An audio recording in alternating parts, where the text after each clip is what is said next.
So welcome everybody to another Divine Farmer Health podcast. This is Jimmy Yin, the Acu Sensei, and we've got Chris, the nutritionist, and we're excited to talk about a new topic today. So what are we talking about today, Chris? We're talking about something a lot of people haven't heard about, probably obesogens.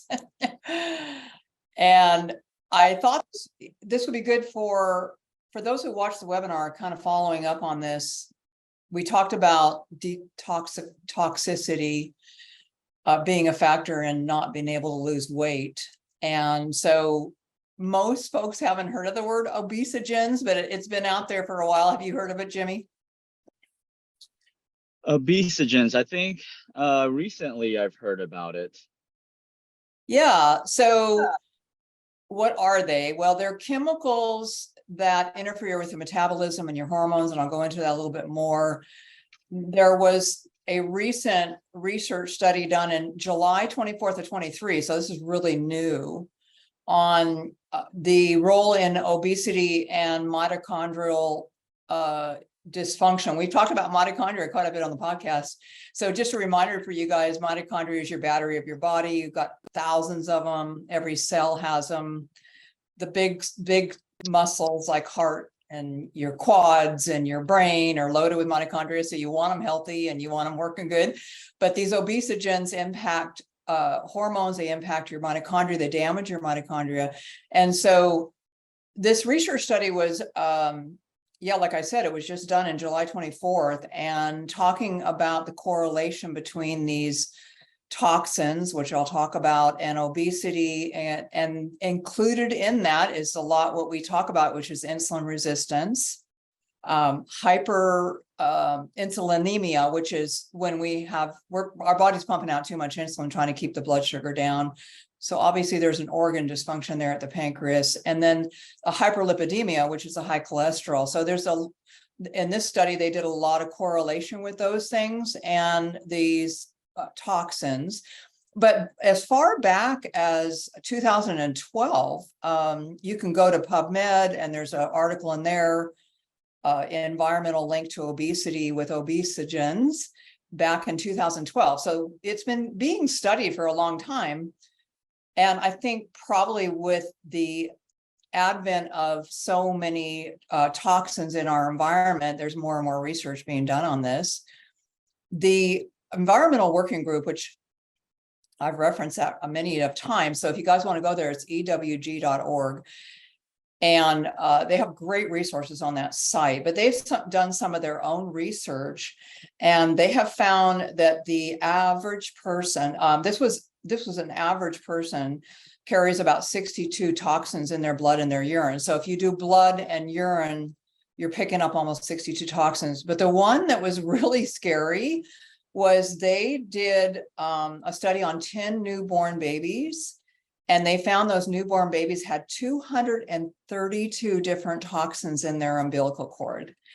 So they're coming into the world loaded down. And that could be obviously what mom's eating, what she's exposed to, all of that would impact, what the baby is coming into the world with. But it's sad to think that these babies are coming in and they're already loaded down with toxins. And so it's not just adults.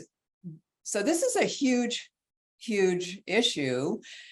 And they're coming in primarily from, air, water, food, clothing, a lot of stuff we talked about on our webinar, right?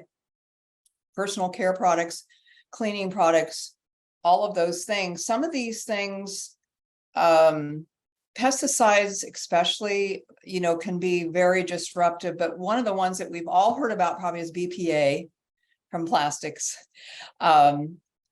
phthalates in the plastics.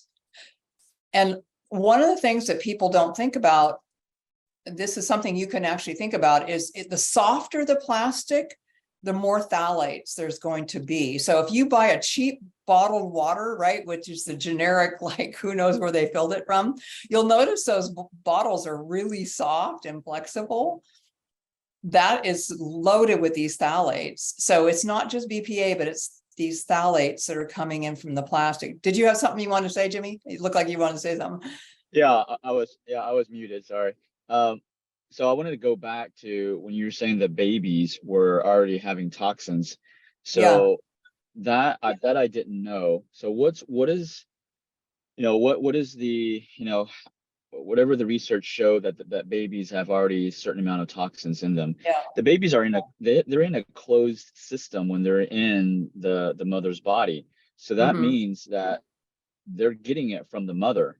Yeah, So I'm just thinking logically, I have no scientific proof to prove this, but I'm just thinking logically. The baby's in a closed system. The only way they can get the toxins is through the mother. So that means the mother has accumulated a lot of toxins, not just actively, but it sounds like the mother probably had a lot of toxins stored in the body and yeah, therefore transferred to the baby. Does it say yeah. anything about how the baby gets it? No, it was just, they were just taking umbilical cord blood and then they were testing it. That's what they were doing. Yeah. Yeah, so that's because I Yeah. mean we know that toxins are stored in the fat cells. So maybe some of that is released when a woman gets pregnant and it's released into them through the umbilical cord to the baby. And so now it leads me to believe, all because here's my point. Is like we're talking about all these things that we should do on a daily basis to prevent introducing new toxins into our body. Hmm. However, we typically you're about you started talking about plastic, but we as an adult we don't see a big difference in doing those things. And so for those for females that are planning on having kids, I'm thinking now, yeah, you may not feel a difference by changing to, let's say, instead of using plastic containers, now you use glass containers. You Yeah. may not feel the difference in your symptoms and your health, but your baby's going to feel it.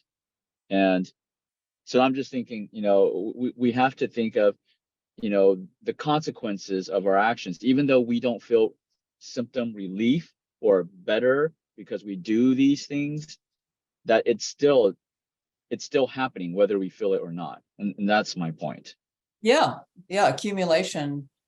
I don't, I don't think most people relate these toxic buildups to anything really in their body. And yet with this type of research, you're showing that there's a direct correlation between that and gaining weight and carrying excess weight on the body. Endocrine disruption, what we see, well, let me go through some more things that this is coming in from, and then I'm going to talk a little bit about what this does in the body. So plastics, a big one. We've heard about that a lot. So parabens and phthalates are, mostly plastic. But the things that I don't think most women even consider is their skincare products. And a lot of women, you open a cupboard and they've got probably 10 or 15 things in there that they're putting on their skin. And they slather on. Women are really great for this. The guys are, they use the aftershave and the deodorant. They might use some hair gel, but they're not putting on the makeup. They're not, lipsticks especially, have shown to have mercury in them. So, there's things that women are just putting on a lot more than the guys do. So unfortunately, that's an area where women can really, we can really slather it on. The other thing is flame retardants. So, this was outlawed, but do you remember when the baby's clothes were flame retardant? They started putting flame retardants Yeah. on the sheets and the baby's clothes, and thank goodness it was outlawed. But those are kind of scary.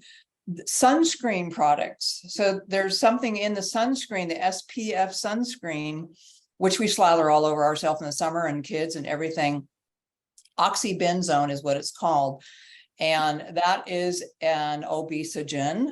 That is a toxin. So again, if you go to the environmental working group and you look up, I think it's Skin Deep is what it's called. They will give you sunscreens that are not contain this. They do not contain this. So there's options out there. The other one is pharmaceutical drugs. There are some pharmaceutical drugs, especially in the antidepressant arena, the serotonin reuptake inhibitors. Those can also do the same thing as these obesogens. So they're not, we take a pharmaceutical drug, it can impact our gut microbiome and all kinds of different things. So a lot of times when people are on pharmaceuticals, they need to be on pharmaceuticals. They need to pay attention to detoxifying as well. It's important to support the body to detoxify. Any thoughts on that, Jimmy? Well, I like to go back to the definition of a medication. And anybody can Google this. The definition of a medication is it has a side effect. Medications are chemicals. They do not belong in the body. Yes, a lot of them, like for example, penicillin was actually majority of medications are derived from some type of mold, herb, but it's not the same thing. When they discovered penicillin, it was from mold, but penicillin is not the same as mold. And it's just like vitamin C is not the same as a orange. Just because an orange contains vitamin C does not mean when you take a vitamin C tablet, it's the same thing as an orange. So what I mean, the reason why I'm saying all this is because all of those things are chemicals. Even vitamin C in a tablet is a chemical. Yeah. And so, medications are chemicals. They don't belong in the body. We're not saying don't take them. That is not what we're saying. We're just saying you have to be alert that, hey, yes, you need this medication to sustain your life, but at the same time, it's helping one thing, but hurting another thing. And, again, we're not saying don't take your medication, but you have to find ways. And as long as you take that medication, you will always have that toxin in your body, right? Mm-hmm. And so there's not like something you can just stop. So that's what you have to work with. So what can you do to balance the rest of the organs to support them while the medication is helping one, but hurting others? And so, the hurting part a lot of times is weight gain. And because remember, toxins are stored in fat. And so the more fat you have, the more toxins you input into your body, whether it's through in your mouth, you're breathing it in, or like Chris was saying, putting it on your skin, all of those ways you are bringing in more toxins on a daily basis. So, and I want to go back to my point of sometimes, yes, many people, because I've had patients tell me, yeah, I'm doing all these things, but I don't see a change. I don't see a change in my health. Yeah. And you're not, for most people, I would say you're not going to.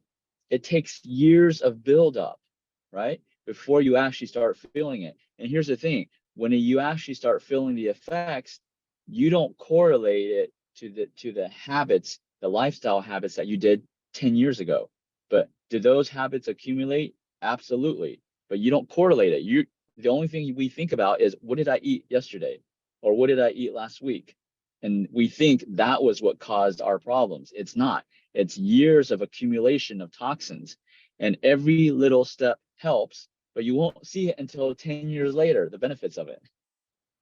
Yeah, it's an accumulative thing, obviously. And we live in a sea of chemicals. So you can't get away from it anymore. It's not like we can go live in a pristine bubble somewhere. So the most important thing is we support the body to deal with it. But I think when it comes to weight gain, very few people consider these chemicals correlated with weight gain. And like you said, toxins being stored in the fat. And when we talked about this on the webinar, where, your body's going to identify that coming in and say, I have no tools to deal with this, because the liver and the kidneys eat a lot of things to handle this.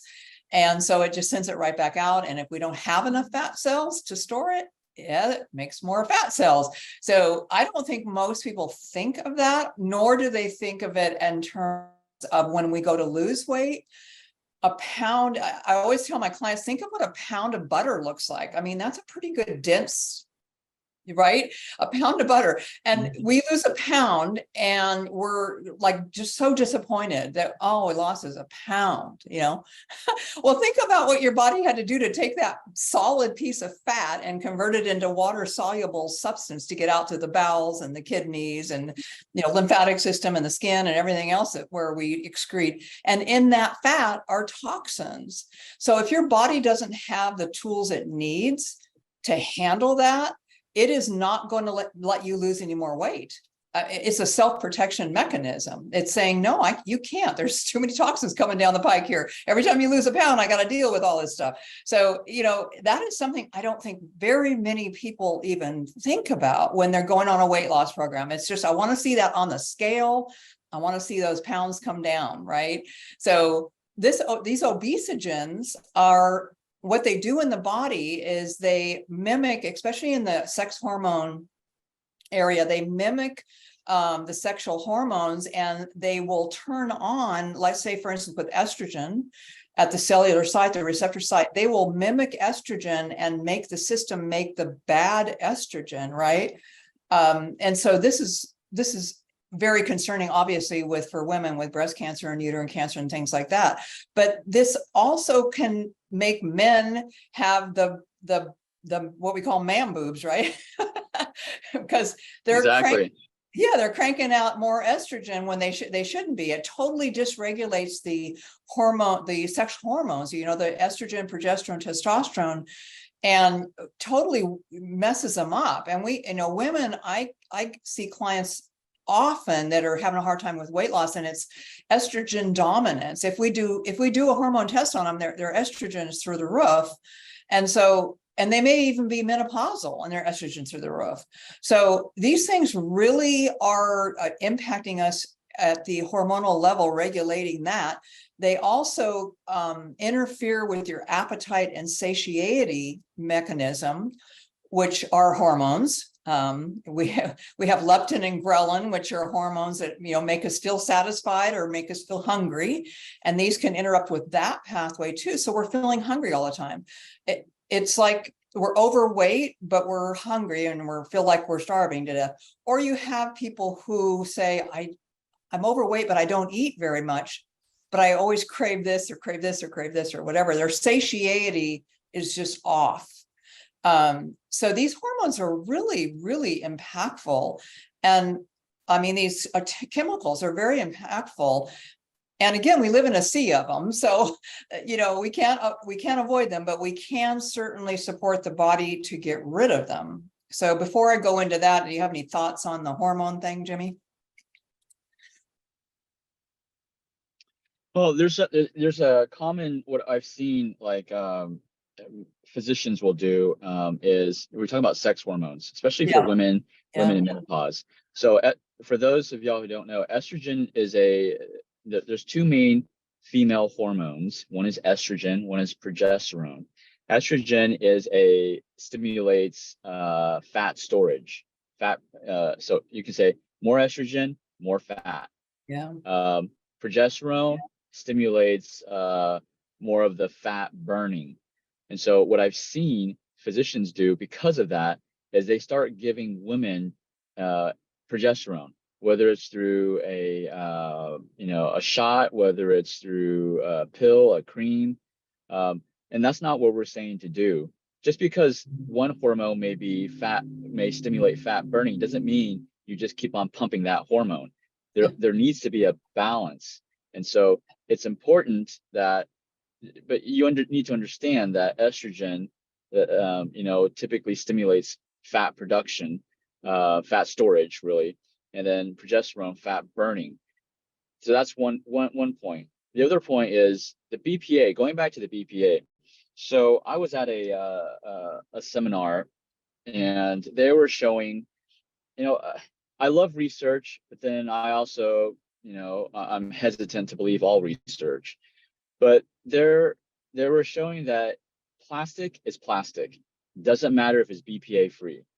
BPA free plastic is not natural in this world. We made it. So regardless of if it's BPA free, because now they have like it's not BPA, but BPC or something like that. But anyways, the point to summarize, plastic is plastic. And once I heard that, I mean, again, am I going to feel the effects? No, I'm not going to notice until 10 years later, but I'm going to do everything that I can that's going to be more natural. And plastic is not natural. It is man-made, not natural. So what I've done is I used to drink in a BPA-free plastic water bottle. So after I learned that all plastic is plastic, regardless if it's BPA free, is I purchased the stainless steel. So now I drink out of stainless steel or glass only. I don't drink out. I threw away all of my plastic bottles at home. Yes, the top still has plastic up here, but again, it's not about perfection. It's about every little bit helps. So changing it to, stainless steel, and plus stainless steel keeps the cold and keeps the warm drinks warm. So, but those are the things that I learned. Do I know that? Can I prove that it's true that all plastic is plastic? No, I can't. I don't think anybody's going to do that research because there's so much plastic in our world. But little things, will accumulate over 10 years. So I'll let you know after 10 years. Yeah, actually, I've actually read that too and heard that as well, that the BPA plastic things are just a no. I have a glass water bottle. And you definitely don't want to microwave in plastic. There's been lots of research on that. I mean, talk about putting it right into your food. So, that's terrible. So let's talk about some of the things we can do. In the few minutes we have left, let's talk about some of the things that we can do to help our bodies to reduce the toxic load. So I call it total load. And everyone's total load is different depending on where you live, depending upon, like you said, whether you're drinking out of plastic bottles or, whether or not you're microwaving in plastic, or if you're, we now know there is what's called new building syndrome, where, people will move from a building where they work in, they build a new building and they go into the new building, and then it's all new carpet and new furniture and everything is outgassing and people get sick. The EMFs, the electromagnetic fields, people sitting in an office cubicle with, another 50 computers going and cell phones and everything sitting. Actually in Europe, they actually have a CPT code now for this. You can go to the doctor and actually get a diagnosis of EMF sensitivity. Some people, their nervous systems just can't handle it. Maybe you've even seen this in your clinic. People just, some nervous systems. I have a dear friend in Oregon, and she cannot talk on her cell phone for very long. I mean, and she has to have it on speakerphone and away from her, and she can only do it she starts to feel really weird in her head and everything. So some people are just super sensitive to that. So we are living in the sea, and it's a total load effect. And like you said, we don't quote feel it because we don't know really where is it impacting our body. Is it causing more inflammation? Is it causing dysregulation in our insulin? Is it causing dysregulation in our hormones? We wouldn't really be able to identify it because there's no way to do that. So the best thing we can do is do what we can do. Like you said, you can't be perfect, but you do the best you can. So the first place to start is what you put in your mouth. And that's the thing you have a control over. And we talked about organic food a lot. And again, I can send you to the ewg.org website, and you can look at their Dirty Dozen. And it often shocks people that strawberries end up as number one every year. Every year, they're number one, the most heavily sprayed. And I see moms in the grocery store open up a carton of unorganic strawberries and hand them right to their kids. And I just want to, I have to just shut. It's really, really hard because it's like, oh my gosh, that poor kid. So, there are things that are really, really heavily sprayed. And so on the ewg.org site, you can get the Dirty Dozen, those ones you absolutely want to stay away from. So we can control as much as we can with our food, our skincare, like I talked about. And again, on the EWG site, you can go to Skin Deep, their database, and you can look up your skincare product. And then they have other options in there for skincare and sunscreen and things like that are not as toxic, or maybe don't have the heavy duty toxins. Cleaning products in your home. This is a really big one. Most people under their kitchen sink, you open it up, you can't even, there's no space. It's just jammed with cleaning products, a cleaning product for everything. And like I mentioned on the webinar, we have two, and we have used these non-toxic cleaners for, I can't even remember, as long as I can remember, where you mix it up and you mix it up to the the level that you want. It's called Super 10. So you can do 1 to 10 or 5 to 10, 5 to 1 or 1 to 1. You know, you can use it to clean a car, or you can use it to clean a floor, or you can use it to clean a bathroom. I mean, there are products like that out there. You don't need 5 different products to clean your bathroom. So, you know, as you get rid of these things from underneath your sink, think about, do I want to go buy that again? Maybe I should look for something that's more of a multi-purpose, non-toxic cleaner. And there's a lot of them out there, and they clean just great. Yeah, you know, they work great. You don't need all these different cleaners. That's a really big area. Clean water, super important. We have a Berkey filter in our home that we filter through. You can do a reverse osmosis in your home. A lot of people have that. But, you know, the water like you're drinking out of your right now, Jimmy, you know, you probably have something in your clinic. You know, you want to make sure you're drinking all day long if you can. Pure water. That's super important for detoxification. That's right up there with clean food. And then air, if you can, like we have an air filter in our home, and you know, we live in the country, so it's really dusty. That's the main reason. But still, there is furniture, there is carpet, there is all this stuff that's outgassing. So you can do air filtration system a whole house, or you can do. We have a unit that does 800 square feet. So what we do is we put it in our bedroom at night. So it does bedroom and part of the living room area. And so we're always sleeping in a room at night that's definitely, you know, it's 8 hours in there where the air is, we know the air is being filtered. So those are some really foundational things that you can do. There are obviously supplements that can support kidney and liver. I'll talk about a couple of those. And of course, we're not recommending anything here. We're just telling you, you make sure you go and you check with your healthcare professional if there's anything that would be interacting with any medication that you're on.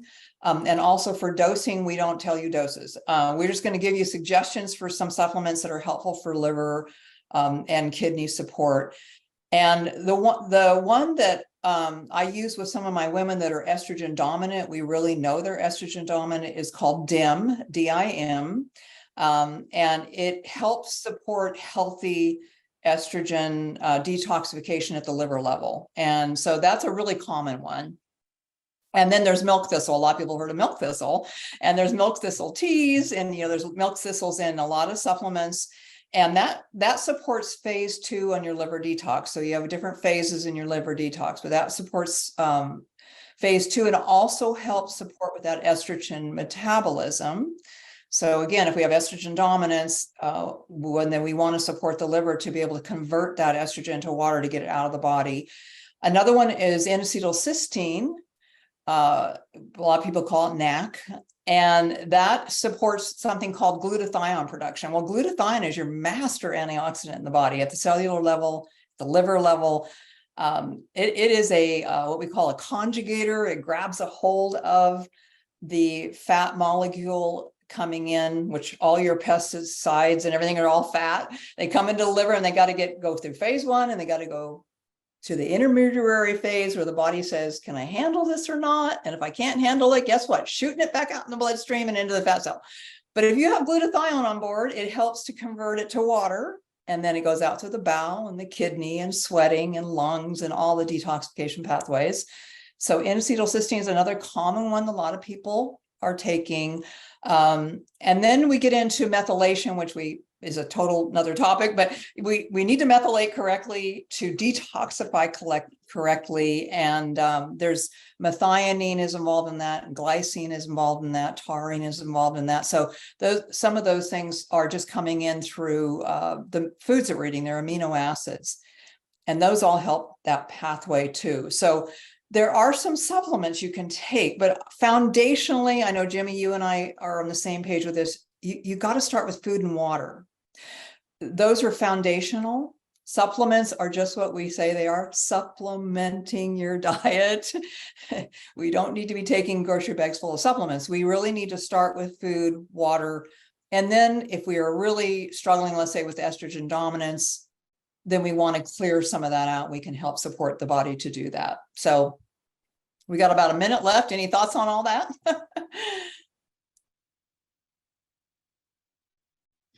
Yeah, and what I'll summarize, and you know, a lot of this sounds very complex, And it's like, wow, I have to learn all that just to lose weight.